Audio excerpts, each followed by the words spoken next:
أعوذ بالله من الشيطان الرجيم. بسم الله الرحمن الرحيم. اقرأ باسم ربك الذي خلق الإنسان من علق. اقرأ وربك الأكرم الذي علم بالقلم علم الإنسان ما لم يعلم.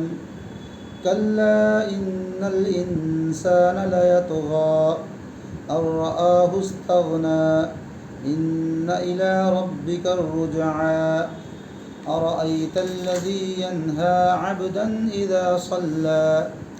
أرأيت إن كان على الهدى أو أمر بالتقوى. أرأيت إن كذب وتولى. ألم يعلم بأن الله يرى.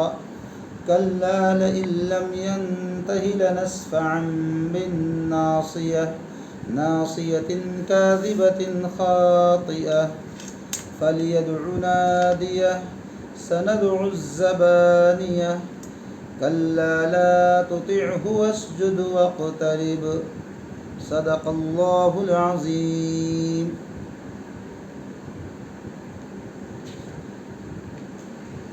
رب اشرح لي صدري ويسر لي أمري واحلل عقدة من لساني يفقهوا قولي. اللهم ألهمنا رشدنا بالقرآن العظيم وأعذنا من شرور أنفسنا. اللهم آنس وحشتنا في قبورنا بالقرآن العظيم. اللهم علمنا منه ما جهلنا. الحمد لله رب العالمين والصلاة والسلام على محمد بن عبد الله الأمين وعلى آله وأصحابه أجمعين. أما بعد. آپ کے سامنے سورۃ العلق کی تلاوت کی ہے. سورۃ العلق مکے میں نازل ہوئی ہے. نزول کے اعتبار سے اس کا زمانہ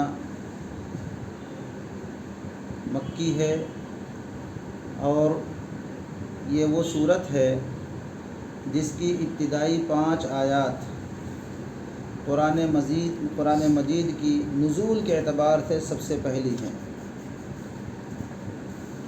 آج اس میں کئی بحثیں ہیں جو انشاءاللہ ہمارے سامنے آئیں گی. پہلی بحث اس میں یہ ہے کہ یہ 4 صورتیں ایسی ہیں، سورۃ التین، سورۃ العلق، سورۃ القدر اور سورۃ المنفکین. ان کے آپس میں ایک بڑا گہرا ربط ہے. سورۃ العلق کی ابتدائی 5 آیات قرآن مجید کی سب سے پہلی وحی ہے اور سورۃ القدر اس کے اندر بھی 5 ہی آیات ہیں. وہ پہلی وحی کے نازل ہونے کا زمانہ اور اس کا وقت ہے.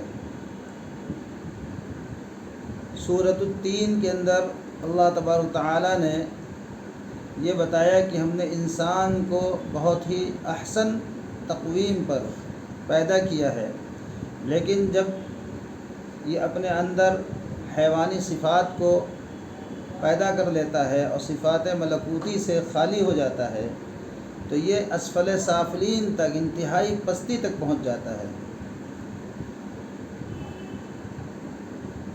اور سورۃ المنفکین میں اللہ تعالیٰ نے یہ بیان کیا کہ یہ جو کفار ہیں، اہل کتاب کے اور مشرکین ہیں، یہ اپنے باطل عقائد سے اور خرافات سے اس وقت تک جدا نہیں ہوں گے جب تک ان کے پاس بینہ نہ آ جائے.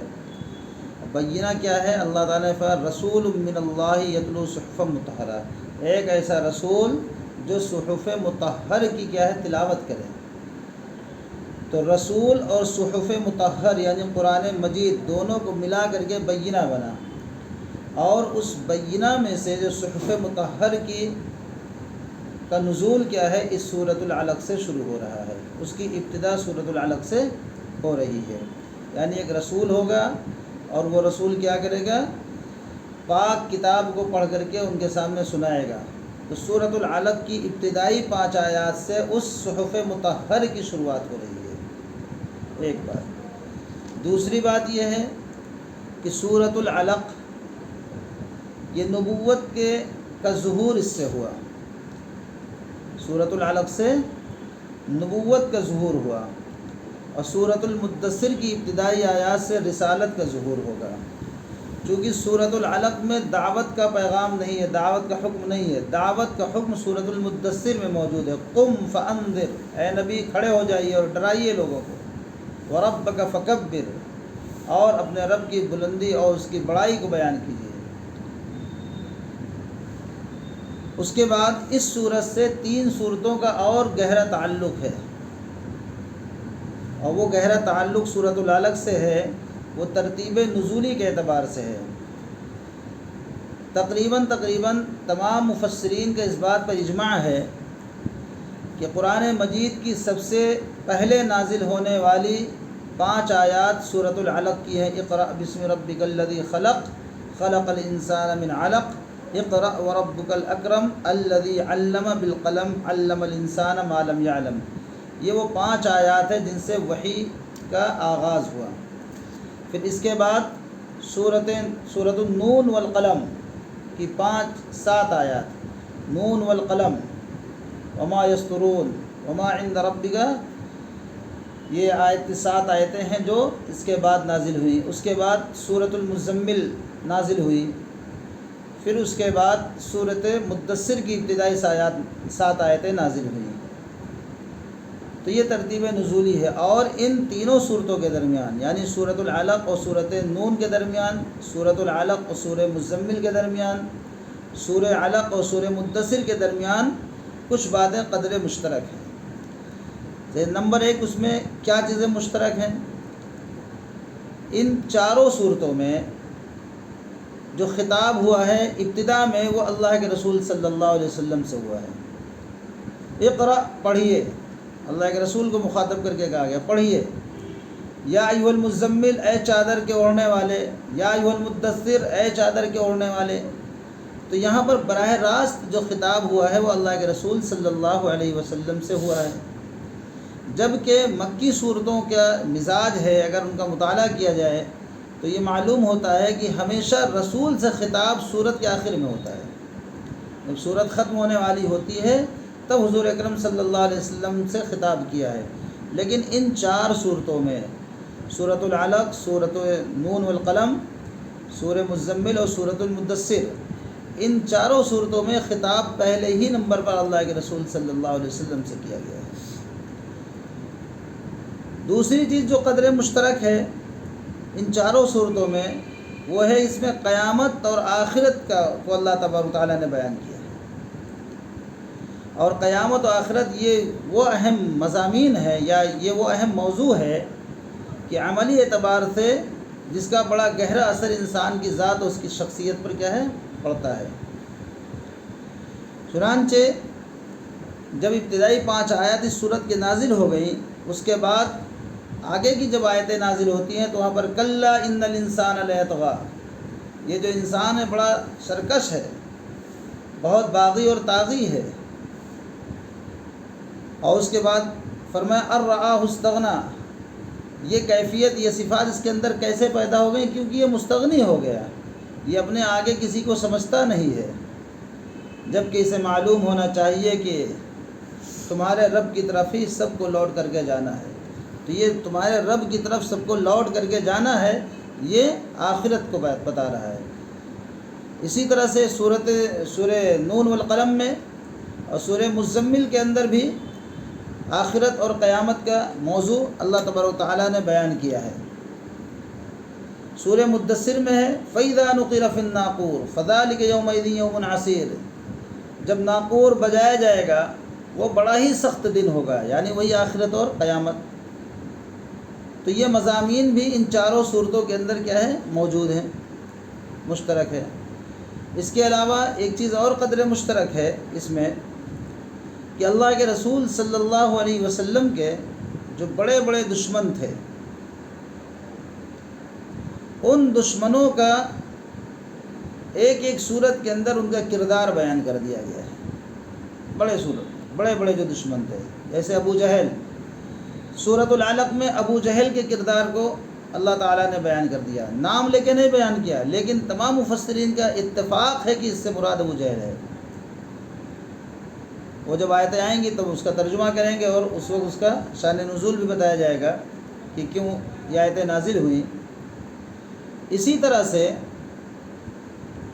سورہ مدثر میں اخنس ابن شریق کا کردار بیان کیا گیا. یہ وہ شخص تھا جو اللہ کے رسول صلی اللہ علیہ وسلم کے سامنے آ کر کے آپ کی برائی کرتا تھا، طعنے دیتا تھا، اشارے کرتا تھا. ذرنی ومن فَإِذَا نُقِرَ فِي النَّاقُورِ فَذَلِكَ يَوْمَئِذٍ يَوْمٌ عَسِيرٌ سورہ مدثر کے اندر اس کا بیان کیا گیا. اور سورہ مزمل کے اندر بھی اللہ کے رسول صلی اللہ علیہ وسلم کے جو بڑے دشمن تھے، جو مالدار لوگ تھے، ذرنی والمکذبین اولی النعمہ، اللہ تعالیٰ فرماتے ہیں اے نبی، یہ جو مکذبین ہیں، جو آپ کی رسالت کو جھٹلانے والے ہیں، جو آخرت کو جھٹلانے والے ہیں، ان کو اور بڑے بڑے مالداروں کو میرے اوپر چھوڑ دیجئے، ہم ان سے نپٹ لیں گے. تو کہیں پر کسی خاص شخص کی طرف اشارہ کر کے بیان کیا گیا ہے، کہیں پر ایک بات کو عمومی طور پر بیان کیا گیا ہے. تو سورۃ العلق میں بھی، سورہ مزمل اور سورہ مدثر میں اسی طرح، سورہ نون والقلم میں اخنس ابن شریق کے بارے میں بیان کیا گیا.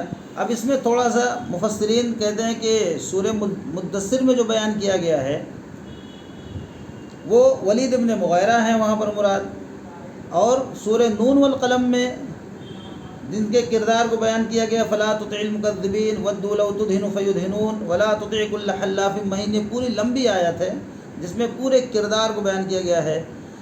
یہاں اخنس ابن شریق ہیں، بعض کہتے ہیں نہیں یہاں پر ولید ابن مغیرہ ہیں، اور سورہ مدثر میں اخنس ابن شریق ہیں. تو بہرحال جہاں پر جو بھی مراد ہو، جو بھی دشمن مراد ہو، ان کے کردار کو بیان کیا گیا ہے. سورہ علق میں ابو جہل کے کردار کو بیان کیا گیا ہے، سورہ مدثر میں ولید ابن مغیرہ کے کردار کو، اور سورہ نون والقلم میں اخنس ابن شریق، اور سورہ مزمل میں جو بڑے بڑے مالدار تھے، سیٹھ لوگ تھے، جو اللہ کے رسول صلی اللہ علیہ وسلم کو تکلیفیں پہنچاتے تھے، چاہے خود پہنچاتے رہے ہوں یا تکلیفیں پہنچانے کے لیے گنڈوں کو خریدتے رہے ہوں اور مال خرچ کر کے تکلیفیں پہنچاتے رہے ہوں، ان کا تذکرہ کیا گیا ہے. یہ چیز بھی اس کے اندر قدر مشترک ہے اس صورت میں اور ان 3 صورتوں میں. پھر اسی طرح عذاب کا بھی ذکر ہے. سورہ نون والقلم میں تمثیلی انداز میں، مثال کے انداز میں لمبی گفتگو چلتی ہے، آخر میں جا کر اللہ تعالیٰ فرماتے ہیں کذالک العذاب ولعذاب الآخرۃ، اسی طرح عذاب آئے گا اور آخرت کا عذاب بہت بڑا ہے، لو کانوا یعلمون، اگر وہ لوگ جان لیں. سورہ مزمل میں اللہ تعالیٰ کا ارشاد ہے ذرنی والمکذبین اولی النعمۃ ومہلہم قلیلا ان لدینا انکالا وجحیما وطعاما ذا غصۃ وعذابا الیما، ہمارے پاس بہت ہی دردناک قسم کا کیا ہے، جہنم کا عذاب ہے، اور وطعاما ذا غصہ، اور بہت کڑوا کسیلا اور گلے کو حلق کو چھیل دینے والا کھانا ہے. اس طرح کے عذاب کو بھی بیان کیا گیا ہے. تو عذاب بھی بیان کیا گیا ہے، آخرت اور قیامت کو بھی بیان کیا گیا ہے. ان تمام صورتوں کا قدر مشترک موضوع ہے. اب ایک بحث اس کے اندر یہ بھی ہوتی ہے کہ اول ما نزل من القرآن کے تحت ایک بحث آتی ہے کہ قرآن کریم میں سب سے پہلے کیا نازل ہوا. تو ایک بات تو بالکل متفق علیہ اور بہت ہی مضبوطی کے ساتھ، اجماع کے ساتھ یہ بات ثابت ہو گئی ہے کہ سورۃ العلق کی ابتدائی 5 آیات قرآن مجید کی سب سے پہلی وحی ہے، سب سے پہلی آیتیں ہیں. اس کے بعد باقی کی جو آیتیں ہیں یہ بعد میں نازل ہوئی ہیں. اسی طرح جیسے میں نے ترتیب نزولی کے اعتبار سے بتایا، اس کے بعد سورہ نون والقلم کی 7 آیات نازل ہوئیں، باقی صورتیں بعد میں نازل ہوئیں، باقی آیتیں. سورہ مزمل کی 7 آیات نازل ہوئیں، اس کے بعد باقی جو آیتیں ہیں وہ بعد میں نازل ہوئیں. سورہ مدثر کی بھی 7 آیتیں نازل ہوئیں، باقی جو آیتیں ہیں وہ بعد میں نازل ہوتی رہیں اور اس میں جڑتی رہیں. اب بعد میں کتنے دن بعد نازل ہوئی یہ الگ بات ہے. اور سورہ فاتحہ پچھلے بھی درس میں بتایا تھا کہ 7 آیات پر مکمل صورت نازل ہوئی، چوتھے نمبر پر، 5ویں نمبر پر۔ اب اسی سورہ فاتحہ کو دیکھ کر کے بعض لوگ یہ کہنے لگے کہ سب سے پہلے سورہ فاتحہ کا نزول ہوا ہے، حالانکہ بہت ہی ضعیف، نہایت ضعیف قول ہے، بیان بھی نہیں کرنا چاہیے، اتنا ضعیف ہے یہ قول۔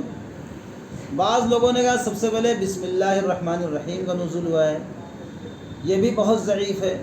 لیکن 2 باتیں ہیں جن کو نقل کرنا ضروری ہے، اور ان سے اس طرح بے اعتنائی یا بے توجہی نہیں کی جا سکتی ہے۔ ایک حدیث بخاری شریف میں ہے، اور ایک حدیث بخاری اور مسلم دونوں میں متفق علیہ ہے۔ دونوں کی سندیں ابتدا میں الگ ہیں، لیکن اوپر جا کر کے ایک ہی جگہ پہنچتی ہیں۔ ابو سلمہ بن عبد الرحمن عن جابر بن عبداللہ، یہ صحابی ہیں۔ ابو سلمہ تابعی ہیں۔ ابو سلمہ بن عبد الرحمن روایت کرتے ہیں جابر بن عبداللہ رضی اللہ تعالی عنہ سے، انہوں نے اللہ کے رسول صلی اللہ علیہ وسلم سے سنی بات۔ وہ کہتے ہیں کہ میرے پاس ایک شخص آیا، ابو سلمہ کے پاس جو تابعی ہیں، اور اس نے پوچھا کہ اول ما نزل من القرآن، قرآن میں سب سے پہلے کیا چیز نازل ہوئی؟ تو ابو سلمہ بن عبد الرحمن نے جواب دیا سب سے پہلے سورہ مدثر نازل ہوئی۔ تو اس شخص نے کہا میں نے تو سنا ہے کہ سورہ علق نازل ہوئی ہے۔ تب انہوں نے کہا یہی سوال جابر بن عبداللہ سے ایک شخص نے کیا تھا، تو انہوں نے بھی یہ کہا کہ سب سے پہلے سورہ مدثر نازل ہوئی ہے۔ تو اس شخص نے بھی یہ کہا کہ میں نے تو سنا ہے سورہ علق نازل ہوئی ہے۔ تو حضرت جابر بن عبداللہ رضی اللہ تعالیٰ عنہ نے کہا میں نے تم کو وہی بتایا جو میں نے اللہ کے رسول سے سنا ہے۔ یہ بخاری کی روایت کا ترجمہ ہے، اور وہ روایت جو بخاری اور مسلم دونوں میں ہے، ابتدا کی سند کیا ہے؟ بدلی ہوئی ہے۔ حضرت بخاری روایت کرتے ہیں حضرت عقیل سے، وہ روایت کرتے ہیں ابن شہاب زہری سے، وہ آگے روایت کرتے ہیں پھر ابو سلمہ بن عبد الرحمن، پھر اس کے بعد جابر بن عبداللہ صحابی تک پہنچ جاتے ہیں۔ اور اس میں بھی یہی بات ہے۔ پھر جب جابر بن عبداللہ رضی اللہ تعالیٰ عنہ روایت بیان کرتے ہیں، وہ کہتے ہیں قال رسول اللہ صلی اللہ علیہ وسلم وهو يحدث عن فترة الوحی، اللہ کے رسول صلی اللہ علیہ وسلم نے مجھ سے جب یہ بات کہی تو آپ فترت وحی کا تذکرہ کر رہے تھے۔ فترت وحی کیا ہے؟ جب یہ صورتیں نازل ہو گئیں، سورۃ العلق نازل ہو گئی 5 آیات سے، پوری نہیں، پھر اس کے کچھ عرصے بعد سورہ نون والقلم کی 7 آیات، پھر سورہ مزمل کی 7 آیات، پھر کچھ 2.5 سال کی آس پاس کی مدت، بعض لوگ کہتے ہیں 3 سال کے آس پاس کی مدت ایسی تھی جس میں وحی کا نزول روک دیا گیا۔ اس جو رکا ہوا زمانہ ہے 2.5 سال یا 3 سال، اس کو فترت وحی کہتے ہیں۔ اللہ کے رسول صلی اللہ علیہ وسلم اپنی عادت شریفہ کے مطابق مسلسل غار حرا میں جاتے رہے، اور وہاں تنہائی اختیار کرتے رہے، عبادات میں مشغول مصروف رہتے تھے، تفکر میں، تدبر میں۔ اچانک جب آپ باہر نکلے زمین پر، جب آپ غار حرا چونکہ اونچا ہے جبل نور میں، جہاں پر وہ غار یا کھو ہے، اوپر سے جب نیچے اترے تو آواز آئی آسمان سے، تو آپ نے اپنا چہرہ آسمان کی طرف اٹھائے دیکھا، تو کہتے ہیں کہ میں نے جب دیکھا تو ایک وہی فرشتہ جو میرے پاس پہلے غار حرا میں آیا تھا، فَإِذَا الْمَلَكُ الَّذِي جَاءَ بِحِرَا، یہ وہی فرشتہ ہے جو حرا میں آ چکا ہے، کہ وہ عرش و آسمان و زمین کے درمیان ایک پوری کرسی ہے، اس پر کیا ہے وہ بیٹھا ہوا ہے۔ یعنی اتنی زبردست حیت ہے کہ اس فرشتے کے جسم سے پورا آسمان سے لے کر کے زمین کا پورا خلا بھرا ہوا ہے۔ تو جیسے میں پہلے گھبرا گیا تھا، ویسے میں بعد میں بھی گھبرا گیا، اور میں بھاگ کر کے گھر آیا۔ میں نے کہا زملونی زملونی، مجھے چادر اڑاؤ چادر اڑاؤ۔ تو جب مجھے چادر اڑا دیا گیا، پھر کیا ہے سورہ مدثر نازل ہوئی۔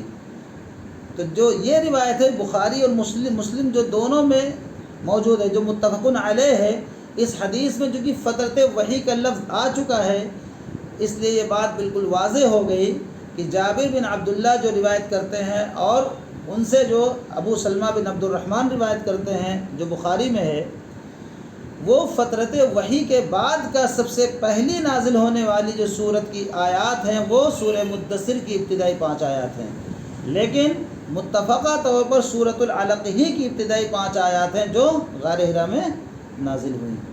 اور جن لوگوں نے کہا کہ نہیں سورہ فاتحہ نازل ہوا ہے، وہ مکمل سورت کے اعتبار سے کہہ رہے ہیں، چونکہ ابتدائی آیات نازل ہوئی ہیں، مکمل سورت جو نازل ہوئی وہ سورہ فاتحہ ہے۔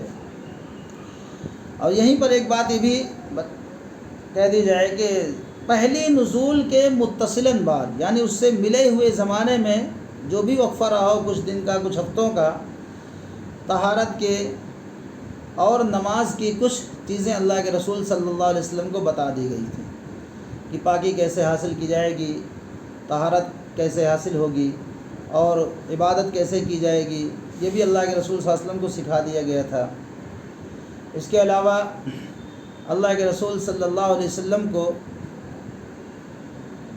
سورہ مزمل میں باقاعدہ حکم دیا گیا ہے، یا ایھا المزمل قم اللیل الا قلیلا نصفا، اے مزمل چادر کے اوڑھنے والے، رات میں کیا ہے کھڑے ہو کر کے عبادت کیا کرو، قم اللیل الا قلیلا نصفا، یعنی جو ہے تقریباً آدھی رات عبادت کرو۔ معلوم یہ ہوا کہ اگر کوئی بڑی ذمہ داری اٹھانا چاہ رہا ہے یا کسی کے اوپر بڑی ذمہ داری ہے تو اس میں نماز کیا ہے، اس کی تربیت کے لیے بہت ہی اہم چیز ہے۔ تو یہ اللہ کے رسول صلی اللہ علیہ وسلم کو مطلب خصوصی طور پر یہ نماز رات کی سکھائی گئی۔ ابھی یہ 5 نمازیں جو ہیں یہ نہیں فرض ہوئی تھی، یہ تو معراج میں فرض ہوئی ہیں، تو وہ ایک خاص قسم کی عبادت اللہ کے رسول صلی اللہ علیہ وسلم کو سکھائی گئی، طہارت وغیرہ سکھایا گیا کیسے حاصل کی جائے گی۔ اس کے علاوہ اعوذ باللہ اور بسم اللہ بھی سکھایا گیا کہ جب بھی قرآن کی تلاوت کی جائے تو پہلے اذا قرأت القرآن فاستعذ باللہ، سب سے پہلے اعوذ باللہ کیا جائے، پھر اس کے بعد بسم اللہ کیا جائے۔ یہ 3-4 چیزیں پہلی وحی کے نزول کے متصلاً بعد اللہ کے رسول صلی اللہ علیہ وسلم کو سکھائی گئی۔ تو اب اس کے بعد دیکھیے، یہ جو زمانہ ہے جس زمانے میں اس پہلی وحی کا نزول ہو رہا ہے، یہ انسانی تاریخ کا ایک ایسا زمانہ ہے جس میں انسانی تاریخ ایک موڑ رہی تھی۔ اور غور کریں کہ 600 برس تقریباً مکمل 600 برس گزر چکے ہیں عرش کا تعلق فرش سے کٹے ہوئے، اللہ کا تعلق بندوں سے کٹے ہوئے تقریباً کتنے 600 سال گزر چکے ہیں۔ حضرت عیسیٰ علیہ السلام پر وحی آئی تھی، حضرت عیسیٰ علیہ السلام کے بعد سے کوئی اور نبی تو آیا نہیں، اللہ کے رسول صلی اللہ علیہ وسلم نبی بنا کر کے مبعوث کیے گئے، تو یہ 600 سال کی مدت ہے، کیونکہ تقریباً 30 سال کی عمر میں عیسیٰ علیہ السلام کو نبوت عطا کی گئی اور 2 ہی 3 سال آپ تھے، اس کے بعد آپ کو آسمان پہ اٹھا لیا گیا، وہیں سے وحی کا سلسلہ منقطع ہو گیا۔ تو 600 سال کے بعد ایک مرتبہ پھر اللہ تبارک و تعالیٰ نے عرش کا رشتہ زمین والوں سے جوڑنے جا رہا ہے۔ یہ بہت ہی تاریخ ساز لمحہ ہے، اور اس وحی کے آغاز نے انسانی زندگی پر اور انسانی دنیا کی تاریخ پر بہت گہرا اثر چھوڑا، ایک انقلاب برپا کر دیا۔ اسی کو مولانا حالی نے کہا، وہ بجلی کا کڑکا تھا یا صوت ہادی، عرب کی زمیں جس نے ساری ہلا دی، نئی ایک آگ دل میں لگا دی، ایک آواز میں سوتی بستی جگا دی، ایک انقلاب پیدا ہو گیا۔ قیصر و کسریٰ کے محلات میں زلزلہ پیدا ہو گیا، اور بڑے بڑے جو زمین کے اندر خدا موجود تھے وہ سب اوندھے منہ گر پڑے، کس کی ہیبت سے صنم سہمے ہوئے رہتے تھے، منہ کے بل گر کے هو اللہ احد کہتے تھے۔ یہ وہ حالات ہیں جو ایک انقلاب پیدا ہو گیا۔ مسلمان تو اس کی تعریف کرتا ہی ہے، غیر بھی اس کی تعریف کرتے ہیں۔ مائیکل ہارٹ جس نے وہ کتاب لکھی ہے 100 عظیم شخصیتیں دنیا کی، The 100 کے نام سے، اس نے بات کو لکھا ہے کہ تاریخ انسانی کی عظیم ترین شخصیت محمد صلی اللہ علیہ وسلم ہے، چونکہ انسانی زندگی کے 2 پہلو ہیں، ایک پہلو اس کا مذہبی ہے، اخلاقی ہے اور روحانی ہے، دوسرا پہلو سیاسی ہے، تمدنی ہے، سلطنت ہے، فتوحات ہیں، معاملات ہیں۔ تمام شخصیات کا اس نے تجزیہ کیا. کسی کے ہاں اخلاقیات زیادہ ملتے ہیں، کسی کے ہاں روحانیت زیادہ ملتی ہے، کسی کے ہاں کچھ ملتا ہے، لیکن بیلنس اور توازن کے طور پر کسی کے ہاں دونوں چیزیں نہیں ملتی ہیں. وہ صرف اللہ کے رسول صلی اللہ علیہ وسلم ہے جہاں پر اخلاقیات بھی ہے، روحانیات بھی ہے اور مذہب تو ہے ہی ہے، ساتھ میں تمدن بھی ہے، سلطنت بھی ہے، فتوحات بھی ہے. تمام چیزیں کیا ہیں؟ اللہ کے رسول صلی اللہ علیہ وسلم کی زندگی میں ہے. تو ایک بہت بڑا انقلاب کیا پیدا ہوا، اور یہ انقلاب اس پہلی وحی کے نزول کے ساتھ پیدا ہوا. یہ وہ زمانہ بڑا ہی عظیم زمانہ تھا، اور یہ جو پہلی وحی نازل ہو رہی ہے یہ بہت ہی گراں قدر، بہت ہی قیمتی کیا ہے وحی نازل ہوئی. چنانچہ لوگوں نے اس سے دلچسپی بھی ظاہر کی اور پہلی وحی کے نازل ہونے کی تاریخ وغیرہ بھی کیلنڈر کے حساب سے نکالنے کی کوشش کی. 610 عیسوی 10 جولائی یا 10 اگست کو پہلی وحی اقرأ بسم ربک الذی خلق غار حرا میں جبل نور میں اللہ کے رسول صلی اللہ علیہ وسلم پر نازل ہوئی. رمضان کا مہینہ تھا. بعض لوگوں نے کہا 27ویں شب تھی، بعض نے کہا 24ویں شب تھی. زیادہ تر رائے 24ویں شب پر ہے کہ 24ویں کو جو شب قدر پڑ گئی تھی اس میں قرآن نازل ہوا پہلی وحی. لیکن سیرت کے ایک کتاب الرحیق المختوم جو بہت ہی معتبر کتاب مانی گئی ہے، اور ایک سیرت کا ایک مقابلہ رکھا گیا تھا سیرت نگاری کا، ہندوستانی کے اپنے یہیں کے ایک عالم بنارس کے صفی الدین یا صفی الرحمن نام ہے، انہوں نے عربی میں وہ کتاب لکھی اور شاہ فیصل کا شاید زمانہ تھا. پوری دنیا میں نمبر 1 پر انعام جو ملا تھا، فرسٹ انعام اس کتاب کو ملا تھا. اس میں انہوں نے سب کچھ جوڑ جاڑ کر کے جو ایک تاریخ نکالی ہے وہ نکالا ہے کہ وہ 21ویں شب تھی رمضان کی. اور وہ اس طرح سے نکالا کہ پہلی وحی جب نازل ہوئی تو وہ دوشنبہ کا دن تھا، اور دوشنبہ کا دن نہ 24ویں رمضان کو کبھی پڑ رہا تھا، نہ 27 کو پڑ رہا تھا، 21 کو ہی پڑ رہا تھا. چنانچہ آپ کی ولادت بھی دوشنبہ کو، پہلی وحی کا نزول بھی دوشنبہ کو، اور آپ کی وفات بھی دوشنبہ کو.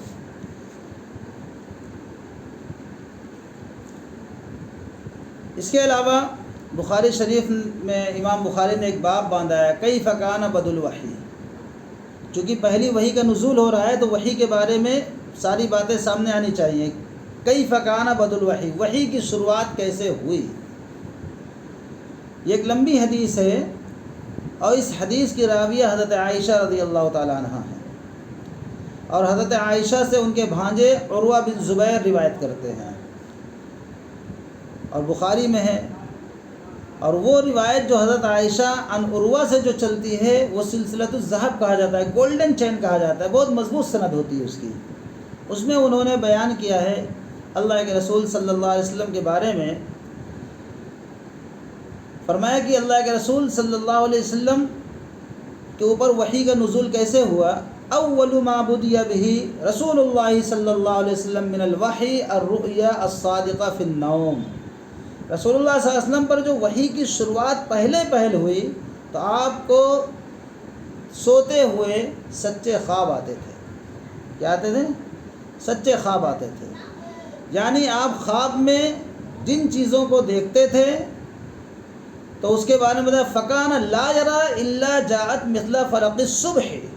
جو کچھ آپ خواب میں دیکھتے تھے صبح ہوتے ہی وہ ساری چیزیں روز روشن کی طرح سے سامنے آ جاتی تھی. جو کچھ بھی آپ دیکھتے تھے. معلوم یہ ہوا کہ ابتدائی وحی کی جو شکل ہے وہ خواب سے شروع ہوئی. ڈائریکٹ فرشتے کو بھیج کر کے اللہ تعالیٰ نے وحی کا نزول نہیں کیا، چونکہ یہاں سے عادت ڈالنی تھی ایک بہت بڑے عہدے کے لیے، ایک بہت بڑی ذمہ داری کو سنبھالنے کے لیے. ایک طرح کی سمجھ لیے کہ پریکٹس چل رہی تھی، مشق چل رہی تھی، اور اس کی شروعات خواب سے ہوئی. اور آپ جو بھی خواب دیکھتے تھے وہ تمام چیزیں روز روشن کی طرح صبح وجود پذیر ہو جاتی تھی، سامنے آ جاتی تھی. اب اس سے یہ بھی پتہ چلا کہ حصول علم کے 3 ذرائع ہیں. یہ سید اسماعیل شہید رحمۃ اللہ علیہ نے لکھا ہے. ایک ہوتا ہے علم بالحواس، جس کو ہم اپنے حواس کے ذریعے سے علم حاصل کرتے ہیں، ہاتھ، کان، ناک وغیرہ سے. ایک ہوتا ہے علم بالقلب، یعنی قلب کے ذریعے سے علم حاصل ہوتا ہے، اسی کو علم بالروح بھی کہتے ہیں۔ تیسری قسم ہے علم بالعقل، یعنی عقل کے ذریعے علم حاصل کرنا۔ لیکن دین کا سارا دار و مدار جو ہے علم بالقلب یا علم بالروح سے ہے، علم بالعقل سے اور علم بالحواس سے دین کا کوئی تعلق نہیں ہے، اس کا تعلق علم بالقلب اور علم بالروح سے ہے، اور اسی کی ایک شکل کیا ہے؟ خواب ہے۔ اس لیے اللہ کے رسول صلی اللہ علیہ وسلم نے فرمایا کہ لم یبقى من النبوۃ الا المبشرات، اب نبوت میں سے صرف مبشرات بچے ہیں، یعنی میرے بعد اب وحی کا سلسلہ تھم جائے گا، وحی نہیں آئے گی، کوئی فرشتہ کسی کے پاس نہیں آئے گا، لیکن مبشرات ہوں گے۔ اللہ کے ایسے بندے ہر زمانے میں موجود رہیں گے جن کے قلب پر اللہ تعالیٰ اپنی طرف سے ایسی باتیں ظاہر کر دیں گے کہ وہ اس بات کو جب بیان کریں گے تو ویسے ہی کیا ہے وہ چیز ظاہر ہو جائے گی۔ مبشرات جاری رہیں گے قیامت تک، اور انہی مبشرات کا نام کیا ہے؟ روئے صادقہ ہے، سچے خواب ہیں، الہام ہے، کشف ہے، اسی کو تحدیث نفس بھی کہتے ہیں۔ اللہ کے رسول صلی اللہ علیہ وسلم نے فرمایا ہر نبی کے امتی میں ایک محدث ہوتا ہے، محدث یعنی جس کے اوپر ڈائریکٹ اللہ کی طرف سے کیا ہے، جس کے دل میں بات ڈالی جاتی ہے، اور میری امت کے محدث عمر ابن خطاب ہیں، یعنی عمر ابن خطاب کے قلب پہ جو باتیں، جو علوم منکشف ہوتے ہیں وہ کسی فرشتے کے ذریعے نہیں آتے، وہ اللہ کی طرف سے القاء ہو جاتے ہیں۔ لیکن یہ جو علم بالقلب ہے، یعنی جن کو علم بالروح بھی کہا جاتا ہے، اس کا سب سے اعلیٰ ترین، سب سے اونچا درجہ اور سب سے محفوظ اور سیف درجہ جو ہے وہ وحی نبوت ہے، جو صرف انبیاء علیہ السلام کو عطا کیا گیا ہے۔ باقی انبیاء کے علاوہ کسی اور کو یہ چیز عطا نہیں کی گئی۔ باقی خواب سچے کسی کو بھی آ سکتے ہیں، کسی کے بھی دل میں کوئی بات اللہ تعالیٰ ڈال سکتے ہیں۔ دیکھیے عیسیٰ علیہ السلام کے جو حواریین تھے ان کے لیے خود اللہ نے کہا وَأَوْحَيْتُ إِلَى الْحَوَارِيِّينَ أَنْ آمِنُوا بِي وَبِرَسُولِي، عیسیٰ کے جو حواری تھے، صحابہ سمجھ لیجئے عیسیٰ علیہ السلام کے، یا ان کے آس پاس رہنے والے جو لوگ تھے، ان کے طرف میں نے وحی کی کہ وہ مجھ پر ایمان لائے، میرے رسول پر ایمان لائے۔ تو کیا کوئی فرشتہ تھوڑا نہیں آتا وحی لے کر کے؟ ان کے دل میں بات اللہ نے ڈال دی تھی۔ یا شہد کی مکھی کے لیے اللہ نے سورہ نحل میں فرمایا وَأَوْحَىٰ رَبُّكَ إِلَى النَّحْلِ أَنِ اتَّخِذِي مِنَ الْجِبَالِ بُيُوتًا، تمہارے رب نے شہد کی مکھیوں کو وحی کی، تو کیا مطلب جبرائیل علیہ السلام شہد کی مکھی کے پاس آئے تھے؟ یہ مراد نہیں ہے۔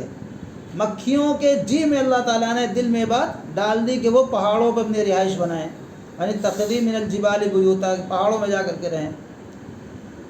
یا اسی طرح موسیٰ علیہ السلام کی جب ولادت ہوئی تو آپ ان کی ماں گھبرا گئیں کہ کہیں فرعون کے غنڈے آ کر کے اس بچے کو قتل نہ کر دیں، جیسا کہ وہاں رواج چل رہا تھا۔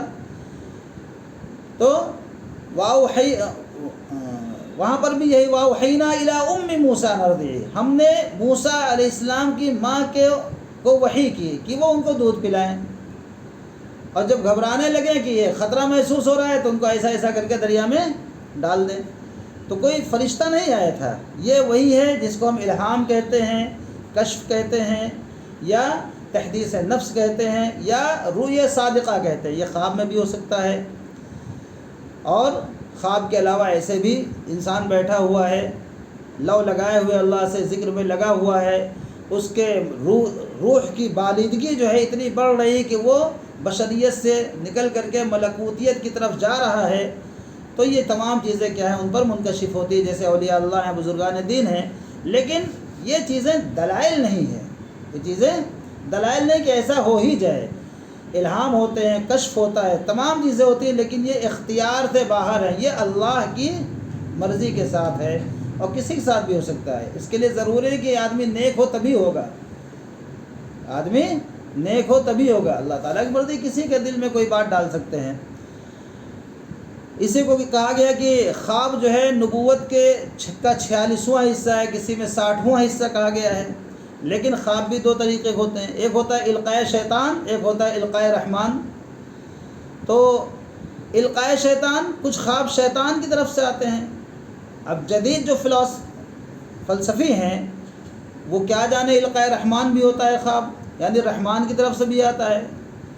فرائڈ وغیرہ تو ایک ہی چیز جانتے تھے نا، سائیکولوجسٹ تھے بڑے، ایک ہی چیز جانتے کہ انسان جن جھویلوں میں رہتا ہے دن بھر اس کے دماغ میں سب بیٹھ جاتے ہیں، رات میں وہی سب الٹا سیدھا دیکھتا رہتا ہے. یا انسان جب اپنی خواہشات کو، اپنی چیزوں کو پورا نہیں کر پاتا ہے اپنی جو ہے جاگتے ہوئے زندگی میں، تو خواب میں اس کو پورا کرنے کی کوشش کرتا ہے، وہی سب حرکتیں کرتا ہے. ان کے نزدیک تو خواب کی ہی ایک قسم تھی. لیکن القاء رحمان بھی ہوتا ہے، یعنی خواب اللہ کی طرف سے بھی آتے ہیں، جس کو تحدیث نفس بھی کہا جاتا ہے. تو یہ بات آئی کہ پہلی جو شروعات وحی کی جو شروع ہوئی، ابتدا جس کو کہیے، ٹریننگ اور مشق کہیے، تربیت کہیے، وہ نیند میں خواب، سچے خواب کے ذریعے ہوئی. پھر جب یہ آپ کو خواب آنے شروع ہو گئے، اللہ کے رسول صلی اللہ علیہ وسلم کو سچے خواب، جس کی تعبیر صبح ظاہر ہو جاتی تھی، تو آگے فرماتی حضرت عائشہ رضی اللہ تعالیٰ عنہ کہ اللہ کے رسول نے فرمایا وقد حبب الیہ الخلاء، آپ کو تنہائی پسند ہو گئی، آپ کو تنہائی محبوب ہو گئی. فکان یخلو بغار حرا، پھر آپ غار حرا میں اکیلے چلے جاتے اور وہاں کئی راتیں رہتے، بس وہیں پر کیا ہے اپنی لو لگائے رہتے اپنے رب سے اور ذکر میں مشغول رہتے. آگے لکھا ہے وَهُوَ يَتَحَنَّثُ أي يَتَعَبَّدُ، یعنی وہاں وہ عبادت کرتے. اب ظاہر سی بات ہے کہ اللہ کے رسول صلی اللہ علیہ وسلم، محمد صلی اللہ علیہ وسلم، ابھی نبوت آپ کو ملی نہیں ہے. آپ نہ عیسائی تھے، نہ یہودی تھے، نعوذ باللہ، نہ آپ مشرک تھے، نعوذ باللہ من ذالک. تو آپ عبادت کیا کریں گے؟ نہ عیسائی طریقے پہ عبادت کرنا تھا آپ کو، نہ یہودی طریقے پر کرنا تھا، شرک سے آپ پاک تھے، تو عبادت کیا کریں گے؟ محدثین نے لکھا ہے کان یتحنثہ التفکر والتدبر، آپ غور کرتے تھے، فکر کرتے تھے. چونکہ آپ کریم النفس پہلے سے تھے، آپ اخلاق کے اعلیٰ معیار پر پہلے سے فائز تھے، آپ کو صادق اور امین کا خطاب پہلے مل چکا تھا. لیکن انسانوں کے اندر جو ایک نفسانی خواہشات بیٹھی ہوئی، آپ اس پہ غور کرتے تھے. انسانوں کے اندر جو صفت حیوانیت موجود ہے، آپ اس پہ غور کرتے تھے کہ یہ صفت حیوانیت کیسے سامنے آ کر کے لوگوں کو نقصان پہنچاتی ہے. یعنی یہ انسان اپنے ہی حق پر کیوں نہیں قناعت کرتا ہے، دوسروں کے حقوق پہ دست درازی کیوں کرتا ہے. ان تمام چیزوں میں آپ غور و فکر کیا کرتے تھے. اسی بیچ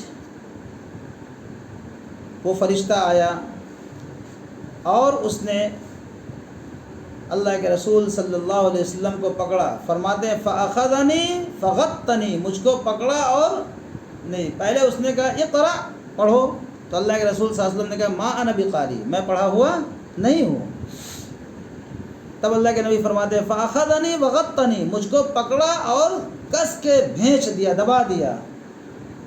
آپ فرماتے ہیں حتیٰ بلغنی الجہد، حتیٰ بلغ منی الجہد، یہاں تک کہ مجھے بہت تکلیف ہوئی. پھر کہا پڑھو، پھر میں نے وہی جواب دیا ما انا بقاری، میں پڑھا ہوا نہیں ہوں. فاخذنی وغطنی، پھر مجھے پکڑا اور کس کے بھیج دیا، سینے سے اپنے دبا دیا. پھر کہا پڑھو، پھر وہی جواب دیا کہ پڑھا ہوا نہیں ہوں. پھر تیسری مرتبہ پھر پکڑا اور ویسے ہی دبایا اور پھر کہا پڑھیے اقرأ بسم ربک الذی خلق خلق الانسان من علق اقرأ وربک الاکرم الذی علم بالقلم علم الانسان ما لم یعلم. 5 آیتیں پڑھ کے سنائی. اللہ کے رسول صلی اللہ علیہ وسلم نے اس کو پڑھنا شروع کر دیا، اپنے رب کے نام سے پڑھو. پھر جب فرشتہ چلا گیا، آپ وہاں سے نکلے گھبرائے ہوئے. حضرت خدیجہ رضی اللہ تعالیٰ عنہ، چونکہ وہی آپ کی زوجہ تھیں، ان کے گھر پہنچے اور اتنا گھبرائے ہوئے تھے آپ کہ آپ نے کہا کہ جو ہے زملونی زملونی، مجھے چادر اڑاؤ، ٹھنڈ لگ رہی، بخار آ گیا ہے. تو انہوں نے آپ کو چادر اڑایا اور کچھ نہیں بولے. انہوں نے پوچھا کہ کیا ہو گیا آپ کو. پھر جب یہ کیفیت دور ہوئی گھبراہٹ کی، حدیث شریف میں آتا ہے یرجف بوادرہ، یعنی آپ کا دل دھک دھک دھک دھک کر رہا تھا اس کیفیت کی وجہ سے جب پہلی وحی کا نزول ہوا. تو بہرحال جب یہ تمام ماحول ٹھیک ہوا، آپ کی طبیعت تھوڑی سی مطمئن ہوئی، آرام ہوا آپ کو، تب انہوں نے پورا واقعہ حضرت خدیجہ کو بتایا کہ ایسا ایسا ہوا، میں غار حرا میں تھا، ایک فرشتہ آیا، اس نے ایسے ایسے کیا، لگتا ہے کہ میں ہلاک ہو جاؤں گا. تو حضرت خدیجہ رضی اللہ تعالیٰ عنہ نے کہا ہرگز نہیں، آپ کے ساتھ ایسا نہیں ہوگا. واللہ ما یخزیک، اللہ آپ کو رسوا نہیں کرے گا، اللہ آپ کو ضائع نہیں کرے گا۔ کیوں نہیں کرے گا؟ پھر آپ کی کچھ صفات انہوں نے بتائیں، کیوں نہیں ضائع کرے؟ انت صل الرحیم، آپ تو صلہ رحمی کرتے ہیں، آپ رشتوں کو جوڑنے والے ہیں، لوگوں کے درمیان محبت پیدا کرتے ہیں، اور وہ تقری الضیف، ترتیب سے نہیں یاد ہے، آپ مہمان نواز ہیں، وتکسب المعدم، آپ تنگ دستوں، لاچاروں، مجبوروں کے لیے آپ کماتے ہیں، وتعین علی نوائب الحق، آپ جو ہے مددگار ہیں نوائب حق کے، جو حق کے متلاشی ہیں اور جو واقعتاً محتاج ہیں، آپ ان کی مدد کرنے والے ہیں۔ اس طرح کے بلند کلمات کے ہیں حضرت خدیجہ رضی اللہ تعالیٰ عنہ نے، اور ایسا ڈھارس اور ایسا اطمینان دلایا کہ اللہ کے رسول صلی اللہ علیہ وسلم کو کافی سکون محسوس ہوا۔ اس کے بعد ان کو لے کر کے حضرت خدیجہ اپنے چچا بھائی حضرت ورقہ بن نوفل کے پاس چلے جاتے ہیں، جو شام میں وہ کچھ دن رہیں تو وہاں انہوں نے عبرانی وغیرہ بھی سیکھی تھی، توریت و انجیل کو براہ راست وہ پڑھتے لکھتے تھے۔ جب ان کو پورا بہت کافی عمر ہو چکی تھی ان کی، تقریباً بینائی بھی ان کی جا چکی تھی، ایسی عمر تھی، جب یہ پورا واقعہ بتایا، سننے کے بعد انہوں نے کہا ھذا الناموس الاکبر الذی نزل علی موسیٰ، یہ وہی فرشتہ ہے جو موسیٰ پر آیا تھا۔ اور پھر آگے کہا کہ ایک وقت آئے گا کہ آپ کی قوم آپ کو نکال دے گی، آپ کی قوم آپ کو نکال دے گی۔ تو اللہ کے رسول صلی اللہ علیہ وسلم نے حیرت میں کہا اوا مخرجیہم، میری قوم مجھ کو نکال دے گی؟ یعنی مجھے صادق کہتی ہے، میری قوم امین کہتی ہے، مجھ پہ بھروسہ کرتی ہے، ہر طرح کا اعتماد اس کو مجھ پر حاصل ہے، پھر بھی مجھے نکال دے گی؟ انہوں نے کہا یہ ایسا کام ہے جس کے پاس یہ فرشتہ آیا اور اللہ کا پیغام لایا، جس نے ذمہ داری اٹھائی، اس کے ساتھ یہی کیا گیا۔ پھر انہوں نے کہا کہ کاش میں اس وقت زندہ ہوتا، میں اس عمر کو پاتا، میں آپ کی بھرپور مدد کرتا۔ نصرتک نصرا مؤزرا کا لفظ استعمال ہے، بھرپور مدد کرتا میں آپ کی۔ اس طرح کے ایک لمبی حدیث ہے بخاری شریف کی، جس کے اندر پہلی وحی کے نزول کے سلسلے کو بتایا گیا۔ اب اس کے بعد سورت کا ترجمہ کر لیتے ہیں۔ اتنی بات ضروری تھی چونکہ یہ وہ سورہ ہے جو قرآن مجید کی ابتدا جس سے ہوئی، تو اس کے بارے میں جاننا ضروری تھا۔ بسم اللہ الرحمن الرحیم، اقرأ بسم ربک الذی خلق، پڑھیے اپنے رب کے نام سے جس نے تمام مخلوقات کو پیدا کیا۔ الذی خلق، آگے اس کا مفعول یعنی اس کا آبجیکٹ کیا ہے نہیں لایا گیا، کس کو پیدا کیا ہے؟ یعنی سب کو پیدا کیا۔ اب یہاں پر اسم کا لفظ ہے، یعنی ایک طرح کا یہ حکم ہے کہ اللہ اپنے رب کے نام سے پڑھیے، تو توکل اور استعانت کے طور پر یہ واجب ہے کہ اللہ سے مدد لی جائے اور اس پہ بھروسہ کرتے ہوئے قرآن مجید کی تلاوت کی جائے۔ جہاں تک زبان سے کہنے کا تعلق ہے تو تفسیر معارف القرآن میں اس کو مسنون اور مستحب ذکر کیا گیا ہے۔ رب کا لفظ استعمال کیا ہے، پڑھیے اپنے رب کے نام سے۔ اس سے پہلے ایک درس میں بتا چکا رب کس کو کہتے ہیں؟ ایصال الشیء الی الکمال شیئا فشیئا، یعنی ایک چیز کو تربیت کرتے کرتے کمال کے درجے کو پہنچا دینا، یہ رب ہے۔ یعنی تمہارا رب تمہاری تربیت کرتے کرتے نبوت کے اعلیٰ مقام پر پہنچا دے گا، اس رب کے نام سے پڑھو جو آپ کو نبوت کے اعلیٰ مقام کو پہنچا دے گا۔ الذی خلق، جس نے تمام مخلوقات کو پیدا کیا۔ خلق کا لفظ اس طور پر بھی قابل ذکر ہے، یعنی اس میں اللہ تبارک تعالیٰ کی صفت خالقیت کی طرف بھی اشارہ ہے کہ ہر چیز کا خالق وہی ہے۔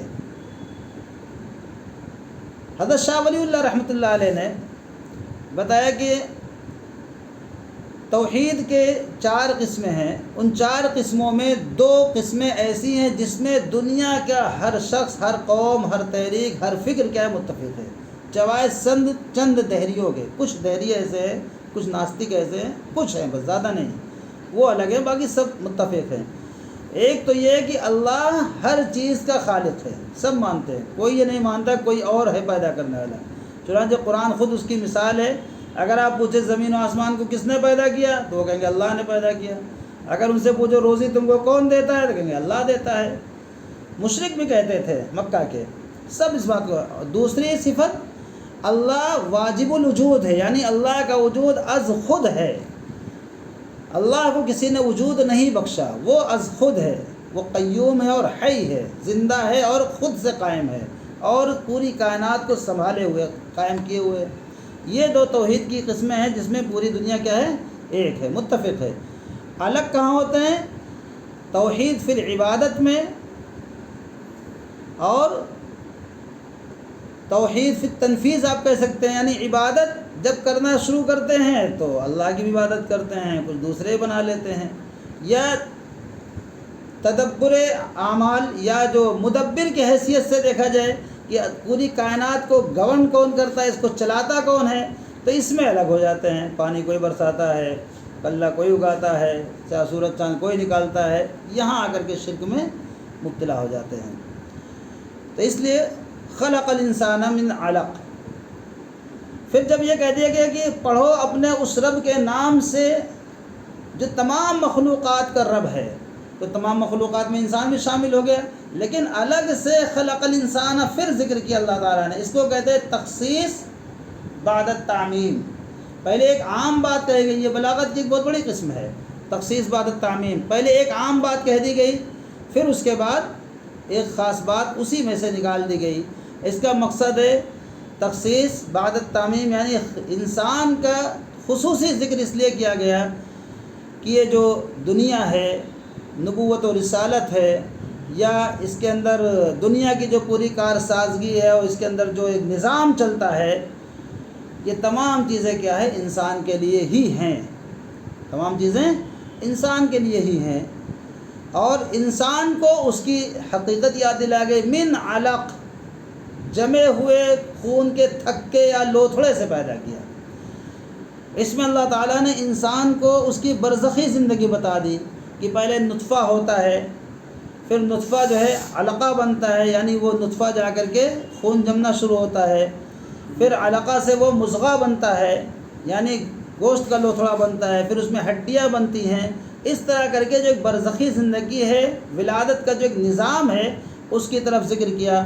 اور اس بات کی طرف بھی اس میں ذکر ہے کہ وہ اللہ، وہ قادر مطلق اللہ جو ایک نطفے سے علقہ بنا کر کے اور علقہ سے مضغہ، پھر اس کے بعد اس میں ہڈیاں بنا کر کے ایک خوبصورت انسان بنا سکتا ہے، وہ اللہ اس بات پر قادر ہے کہ روز قیامت اس بوسیدہ ہڈیوں کو، بکھرے ہوئے گوشت و پوشت کے ٹکڑوں کو اکٹھا کر کے دوبارہ زندہ کر کے حساب و کتاب بھی لے گا۔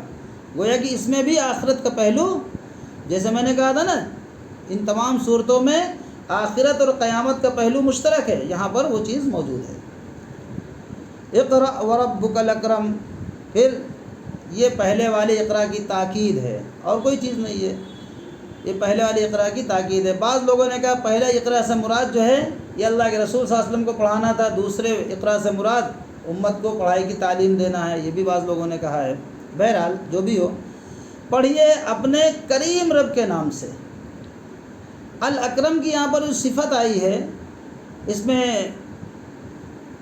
معارف القرآن میں مفتی شفیع صاحب نے لکھا ہے کہ یہ جو پوری کائنات کا جو ایک کارخانہ اللہ تعالیٰ نے جو ایک نظام بنایا ہے، اس کو جو چلا رہا ہے، یہ اللہ تعالیٰ نے اپنے نفع اپنی ذات کے لیے نہیں بنایا ہے، بتقاضے جود و کرم ہے انسان پر، یہ یعنی اللہ تبارک تعالیٰ کا یہ کرم اور احسان ہے انسانوں پر کہ وہ اس پورے کارخانے کو کیا ہے؟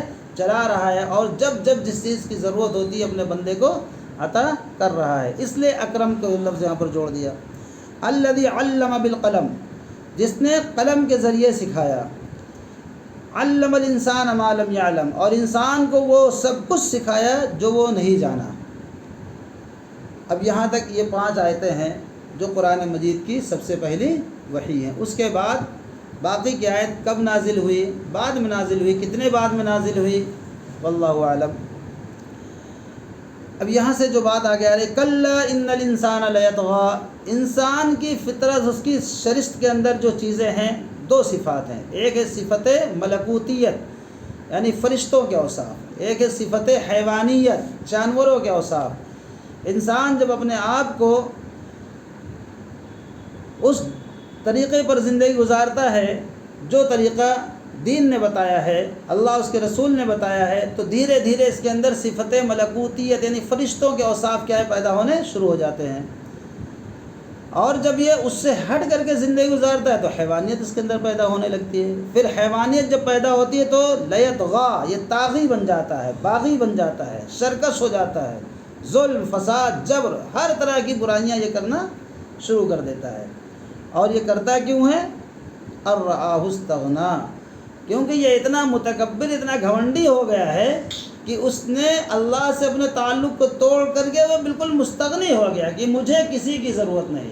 اور جب یہ سوچ پیدا ہو جائے کسی کے اندر کہ میں کسی کا محتاج نہیں ہوں، تب پھر اس کے لیے ہر ظلم کیا روا ہو جاتا ہے. وہ کچھ بھی کرے، اب چونکہ وہ کسی کا محتاج تو ہے نہیں، پیسہ اس کے پاس ہے، دولت اس کے پاس ہے، اسباب وسائل اس کے پاس ہے، بیٹوں کی تعداد، لڑنے والے افراد کی تعداد اس کے پاس ہے. اب وہ محتاج کہاں ہے کسی کا؟ تو چاہے جو کرے. یہ سوچ تب پیدا ہوتی ہے. لیکن پھر اللہ تعالیٰ نے کہا ان الی ربک رجعا، یہ بھول گیا ہے کہ سب کو واپس ہونا ہے، لوٹنا ہے تمہارے رب کی طرف، وہاں پوچھو گی. اب یہ اس کے بعد ابو جہل کا تذکرہ آ گیا.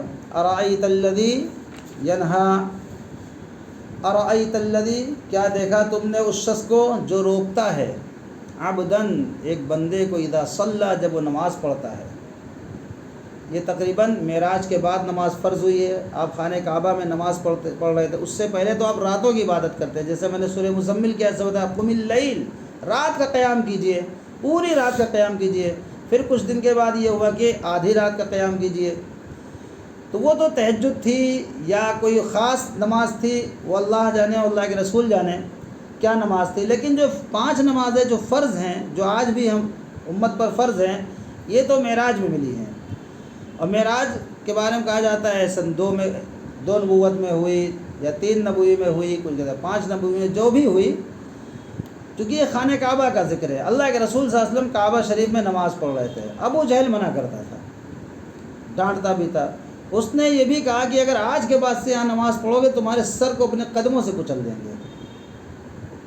اور باقی باتیں تو مشہور بھی ہیں، تقریروں میں آتی ہیں کہ آپ نماز پڑھ رہے تھے کہ کوئی لا کر اونٹ کی اجڑی ڈال گیا، کوئی گلے میں پھندا ڈال کے کھینچ گیا. یہ تمام واقعات مشہور بھی ہیں. تو اسی کی طرح ارائیت، کیا دیکھا تو نے اس کو جو منع کرتا ہے، روکتا ہے ایک بندے کو، اذا صلی، جب وہ نماز پڑھتا ہے. یہاں ابو جہل کا نام نہیں، لیکن متفقہ طور پر مفسرین دھری گئے ہیں کہ یہ ابو جہل ہے. ارائیت ان کان علی الہدی، کیا دیکھا کہ اگر وہ ہدایت پر ہوتا، او امر بالتقوی، یا وہ تقوی کا حکم کرتا. ارائیت، دیکھا ہوگا، ان کذب وتولی، اگر وہ جھوٹ بولے اور پیٹھ پھیر لے. یعنی کہنے کا مطلب یہ ہے کہ اگر وہ خود ہدایت پر ہوتا یا کوئی بھلائی کا حکم کر رہا ہوتا تو بات ٹھیک تھی. خود بھی برا ہے اور نیک کام سے روک رہا ہے، یعنی برائیوں کو پھیلا رہا ہے، نیک کام ہونے نہیں دے رہا ہے. الم یعلم بان اللہ یری، کیا اس نے نہیں جانا کہ اللہ اس کو دیکھ رہا ہے؟ الم یعلم بان اللہ یری، کیا اس نے نہیں جانا کہ اللہ اس کو دیکھ رہا ہے؟ یعنی یہ بات اس کو نہیں پتہ تھی کہ اللہ اس کو دیکھ رہا ہے. کلا، ہرگز نہیں، لئن لم ینتہی، اگر وہ باز نہ آیا یعنی ان حرکتوں سے، تو اللہ فرماتے ہیں لنصفعا بالناصیۃ، ناصیہ کہتے ہیں پیشانی کے بڑے بال جو ہوتے ہیں، پیشانی کے بالوں کو پکڑ کر کے ہم اس کو زور سے گھسیٹیں گے.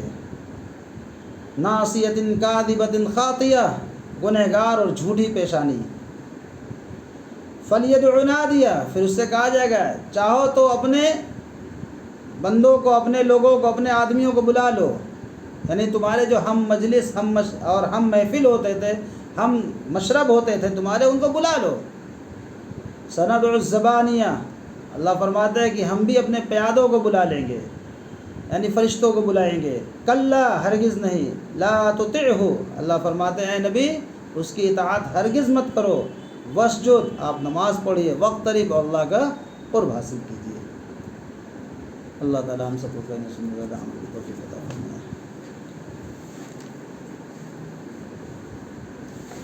الحمد للہ رب العالمین، والصلاة والسلام علی محمد بن عبد اللہ الامین وعلی آلہ واصحابہ اجمعین.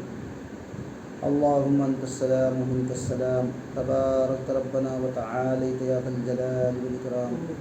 ربنا آتنا فی الدنیا حسنہ وفی الآخرۃ حسنہ وقنا عذاب النار۔ یا اللہ ہم سب کے گناہوں کو معاف فرما، یا الہ العالمین ہم سب کے خطاؤں کو درگزر فرما۔ یا اللہ ہم میں جو بیمار ہیں اللہ انہیں شفا عطا فرما۔ یا الہ العالمین جو قرض میں ڈوبے ہیں اللہ ان کے قرض کی ادائیگی کے اسباب پیدا فرما۔ یا الہ العالمین مسلمانوں میں جو مرحومین و مرحومات ہیں ان سب کے اللہ بخشش فرما۔ یا اللہ ان کی قبروں کو اللہ نور سے منور فرما۔ یا اللہ ان کے گناہوں کو حسنات سے مبدل فرما۔ یا اللہ اسلام کی اور مسلمانوں کی اللہ سربلندی فرما۔ یا اللہ مسلمانوں کے حالات کو اللہ بہتر فرما۔ یا اللہ مسلمانوں کی ہر جگہ ہر حال میں اللہ مدد فرما۔ یا الہ العالمین ہم نے جو مانگا اسے قبول فرما، جو مانگنے سے رہ گیا اللہ اس نے اپنے شان کے مطابق عطا فرما۔ یا الہ العالمین یا اللہ قرآن کریم سے محبت پیدا فرما، اس کی عظمت ہمارے دلوں میں اتار دیجیے۔ یا اللہ اس کے مفاہیم کو، اس کے پیغامات کو ہمیں سمجھنے کی، اس پر عمل کرنے کی اور اس کی دعوت دینے کی اللہ توفیق عطا فرما دیجیے۔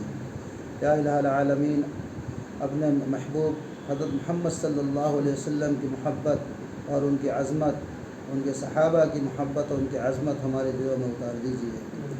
یا الہ العالمین دین پر چلنا آسان فرما دیجیے۔ یا اللہ دین پر چلنا آسان فرما دیجیے۔ ہماری اس مختصر سی کوشش کو اپنے فضل سے قبول فرما لیجیے۔ یا اللہ اس کے مفاہیم میں، اس کے تفسیر میں جو غلطیاں ہو جاتی ہیں اللہ اسے اپنے فضل سے معاف فرما دیجیے۔ سبحان ربک رب العزۃ عما یصفون وسلام علی المرسلین والحمد للہ رب العالمین۔